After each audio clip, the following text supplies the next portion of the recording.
вечер. Сегодня 13 апреля, среда. Это 776-й день аннексии Крыма. Вы смотрите «Заман». Деятельность Меджлиса приостановить. Такое решение приняла прокурор Российской администрации Крыма Наталья Поклонская.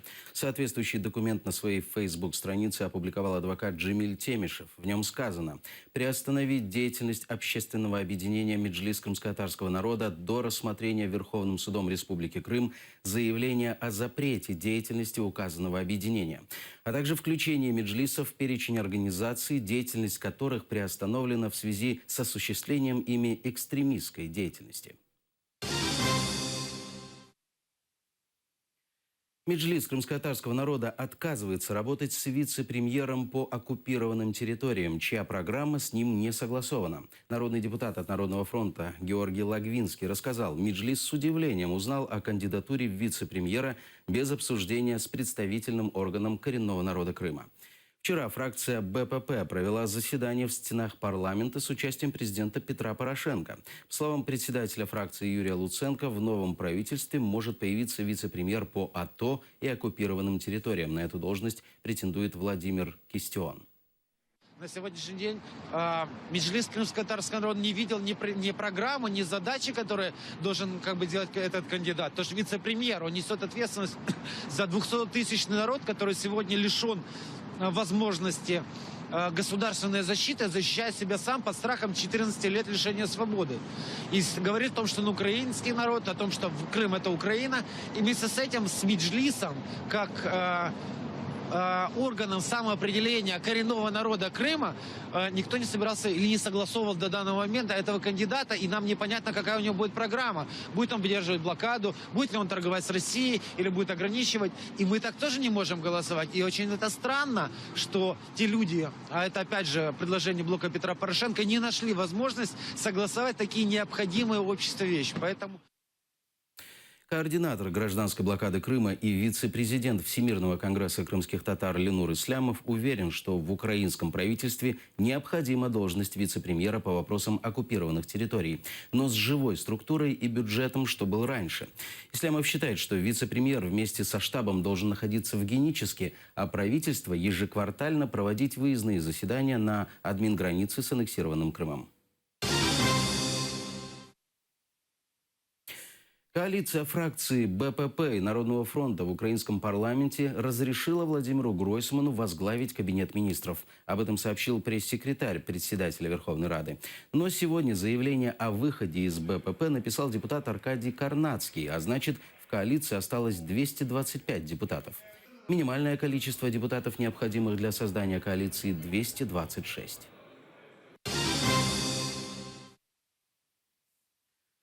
В Херсонской области построят телебашню, которая будет вещать на Крым. Об этом во время заседания за круглым столом на тему информационной безопасности и противодействия информационной агрессии в Херсонской области, в Херсонской облгосадминистрации, заявила советник министра информационной политики по вопросам Крыма имени Джеппар.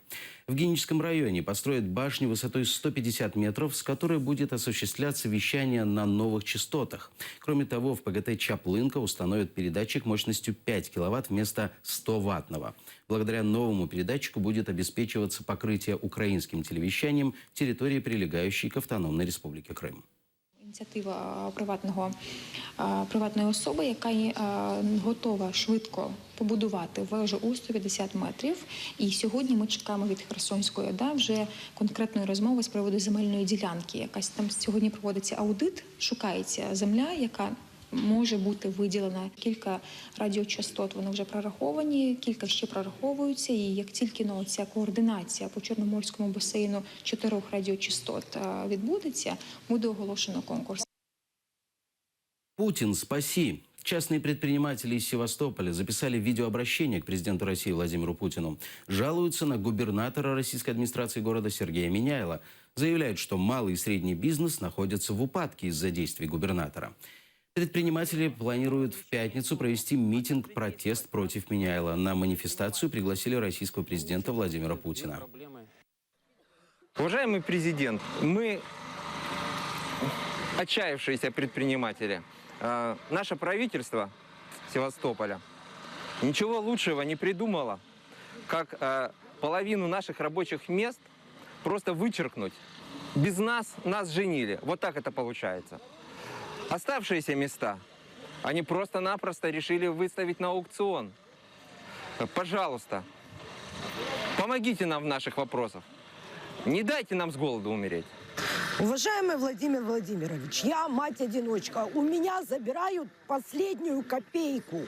Это единственная моя надежда, моя работа, которую я очень люблю. И у меня ее пытаются отобрать всеми силами. Мы вас очень просим, защитите нас, потому что нарушаются наши конституционные права, в частности, право на труд. После референдума у нас начались проблемы малого и среднего бизнеса в городе Севастополе. Уже 2 года нас трясут по-страшному, отнимают последние. Идем мы уже на последнее, как говорится, на митинг. Да, у нас настроение уже, ну как это вот?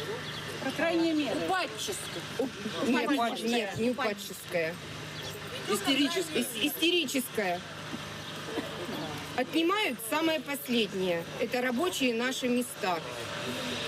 И мы уже вынуждены идти на митинг. 15 числа, 15 апреля мы объявляем митинг, протест нашему правительству города Севастополя. И вас приглашаем. Приезжайте. Поддержите.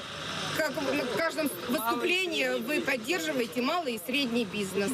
Вот мы вас просим поддержать малый и средний бизнес. Тем временем Севастополь мечтает привлечь 120 миллиардов инвестиций из Китая. Об этом сообщил российский губернатор Севастополя Сергей Миняйло. Китайцы якобы намерены вкладывать деньги в компанию «Новый Крым». Ее зарегистрировали 6 дней назад с уставным капиталом в 10 тысяч рублей. Формальные учредители Игорь Гончаренко и Александр Галкин. Впрочем, по утверждению руководителя Севастопольского отделения Союза предпринимателей, за фирмой стоит министр обороны Украины времен Януковича Павел Лебедев. Да, действительно, 120 миллиардов. Об этом стало известно вчера. Судя по пресс-конференции, так и непонятно, кто даст деньги. Там мелькнули какие-то китайские инвесторы. Вот, но, в общем, для меня это напоминает какой-то фейк. Мне кажется, что это какой-то фейк. Ну, известно то, что компания зарегистрирована 6 дней назад. Вот, и учредители этой компании связаны с бывшим министром обороны Павлом Лебедевым. Вообще у нас в последнее время череда всяких странных событий происходит. Начиная с пресловутого выделения земли ночным волкам, вот, потом история с Херсонесом, всем известная, нашумевшая.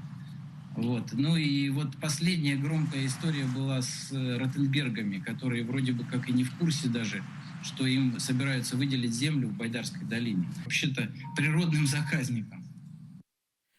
Керченцы поражены ценами на поезд до Севастополя. Проезд в купе будет стоить 1522 рубля. В Симферополь 1315 рублей. До Джанкоя 1153. Люди считают, что цены на железнодорожные перевозки не выдержат конкуренции с автобусными, которые вдвое дешевле. Отдельные жители согласны воспользоваться поездом, но если такая поездка будет с повышенным комфортом. Это в одну сторону, да, 1000? Да. Ну, я думаю, это, наверное, дороговато все-таки для людей. Тем более в Симферополь обычно ездят туда и обратно. Ну, то есть не на несколько дней. Там потратить 2600 просто на дорогу. Я думаю, это, наверное, все-таки завышенная немножко цена. Постель должна быть какой-то, может быть, перекус, там, ужин поздний, ранний завтрак, не знаю. Сложно сказать. Но мне кажется, цена, конечно, завышена, зная условия нашей железной дороги. Ну, немножко дороговато, конечно, но... Не знаю. Для сравнения, автобус около 300 рублей. То есть поезд... Дороговато, конечно. Наверное, нет. На автобусе, в общем-то, быстрее. Я считаю, можно доплатить, переплатить, потому что, допустим, на автобусе очень тяжело, жарко. Вот. Если условия хорошие, можно и переплатить, мне кажется. Да нет, мне кажется, много. Смысл автобусом и быстрее получится. Много, конечно. Дороговато. Какой должна быть цена? Ну, я думаю, рублей 500-600. Ну, может, чуть-чуть дороже, чем автобус люди бы ездили. А так практически в 2 раза дороже. Это, я считаю, нереальная цена. Ну, кому надо, те поедут. и найдут и деньги, все. Тем более ездит автобусом и ездит поездом, есть разница, наверное, в комфорте и всем прочем, да. Это нормальная цена. Я думаю, что нет, дороговато будет. Ну, чтобы снизили, там рублей до 400, ну это ж много будет. Ближе к цене автобуса. Да. На автобусе реально будет и быстрее доехать, чем на поезде за такую цену. Считалось всегда, что железнодорожный транспорт самый дешевый. Ну, как бы вот такая практика, по крайней мере, раньше была. Поэтому это, конечно, ненормальная цена совершенно. Даже для вагона СВ 700 рублей. Это я понимаю, что от Керчи до Симферополя это всю ночь ехать, опять же. Ну да. Ну, я не вижу в этом смысла. Крымский таксист рассказал о том, как живется сейчас в Крыму и что он думает о санкциях, верности и чести. Видео поездки с крымским таксистом появилось в сети. В 4-минутном ролике водитель успел рассказать о том, что накипело за 2 года оккупации полуострова. Санкции с Крыма никогда не снимут. Да, Крым как на Кубе, 50 лет санкций. Да, мы будем жить как что, куда мы дальше в России выехать не можем? Нет у нас, мы не существуем. Мертвые души, да? Да, просто 2 миллиона мертвых душ. Я был в этом Украине. На 100 гривен зашел в магазин, купил продукт, можно неделю бухать. Я серьезно говорю. Ну зайди ты на эти 300 рублей, купи в магазине пожрать. Да вообще ничего не отдадут Крым, обратно Украине.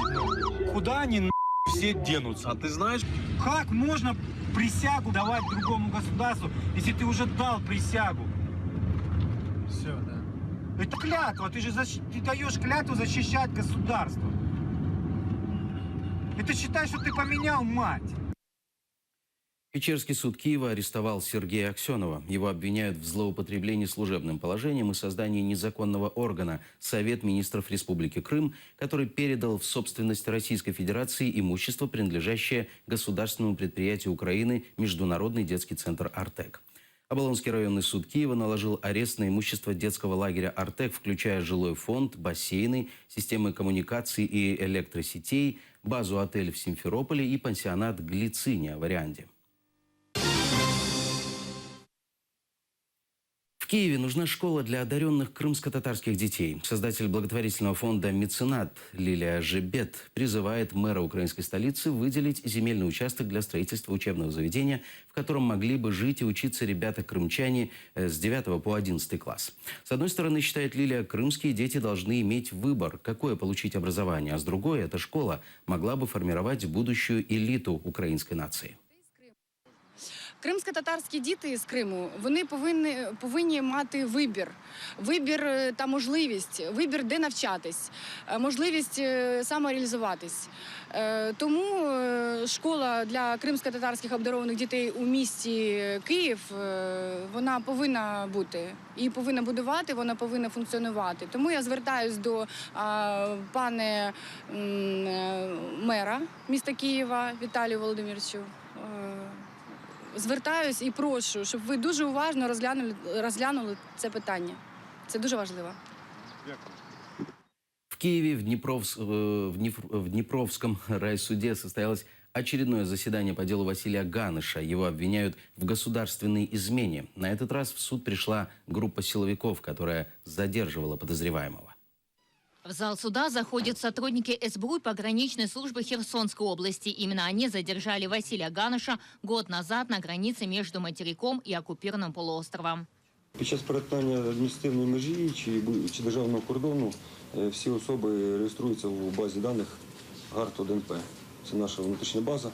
Під час внесення в базу даних в інспектора працювало доручення правоохоронного за індексом Р «Розшук». Задержали подозреваемого поздно вечером. Василия Ганыша отправили автомобилем в Киев.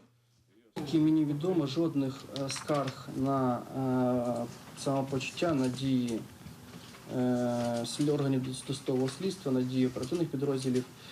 В день, коли Ганыша Василя Васильовича було доставлено до міста Києва, до прокуратури не було.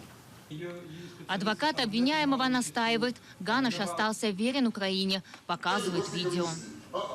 Ганыша не сняли?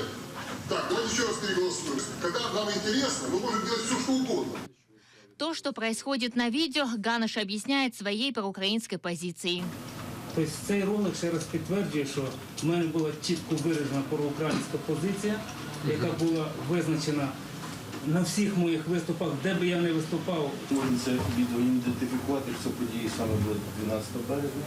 Так? Ідея, як сказала сторона Заходу, видно про українську позицію, це саме нашого підсудного Ганиша. Там взагалі сказав звільнено, тому це і мова по суті не ведеться. Прокурор просит посмотреть видео телеканала АТР за 11 апреля 2014 года. Тогда принимали российскую конституцию Крыма. Ганаш был в зале и поддержал это решение.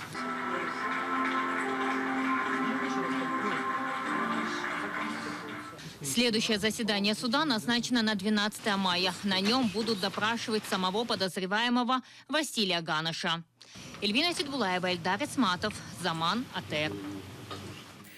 На этом пока все. После «Заман» смотрите «Крымский вопрос». В гостях у Айдера Муждабаева постоянный представитель Украины при Совете Европы Дмитрий Кулеба. Оставайтесь с нами, будет интересно.